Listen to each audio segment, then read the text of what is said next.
కాలికి చెప్పులు బూట్లు వేసుకుని శ్రీవారి చిత్రపటంతో ర్యాలీ చేసిన వారు వెంటనే క్షమాపణ చెప్పాలని టీటీడీ బోర్డు సభ్యుడు భానుప్రకాష్ రెడ్డి డిమాండ్ చేశారు. ఏపీ శాసన మండలిలో నిన్న జరిగిన పరిణామాలపై ఆయన స్పందించారు.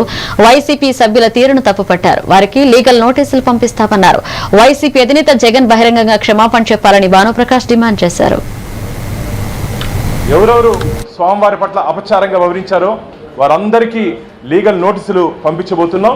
వెంటనే జగన్మోహన్ రెడ్డి హిందువుల మనోభావాలు గౌరవించే వ్యక్తి అయితే బహిరంగ క్షమాపణ చెప్పాలని చెప్పి నేను డిమాండ్ చేస్తున్నా. నాకు తెలిసినంత వరకు ఇదంతా తాడేపల్లి ప్యాలెస్ నుంచి డైరెక్షన్స్తో జరిగింది.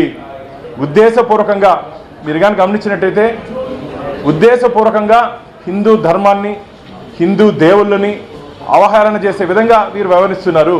ఎవరు చెప్పారు మీకు? ఎవరు చేయమన్నారు మిమ్మల్ని? ఏం నాటకాలు ఆడుతున్నారా, డ్రామాలు ఆడుతున్నారా? అడిగే వాళ్ళు లేరనుకుంటున్నారా? ఇష్టానుసారంగా మళ్ళీ ఆయన మా పెద్ద ఒక ఆయన మాట్లాడతాడు, చూపించండి రుజువులు, చెప్పులు వేసుకుంటే అండి. ఈ పక్కనే ఉన్నారు కదా, తల దిప్పు చూస్తుంటే కనపడుండేది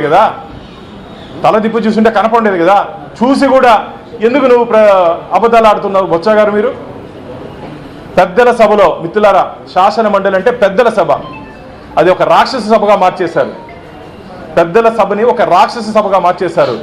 ఎందుకు రాక్షసులు అంటున్నారంటే, పురాణాల్లో లోక కళ్యాణం కోసం, ప్రజల కోసం రాజులు, చక్రవర్తులు, మహర్షులు పూజలు చేస్తే దాంట్లో మాంసం ముద్దలేసేవాళ్ళు రాక్షసులు వచ్చి. ఆ విధంగా ఈరోజు హిందూ ధర్మం మీద ఈ విష ప్రచారం చేస్తున్నటువంటి వైసీపీ నాయకులు ఎవరెవరు స్వామివారి పట్ల అపచారంగా వివరించారో వారందరికీ లీగల్ నోటీసులు పంపించబోతున్నాం. వెంటనే జగన్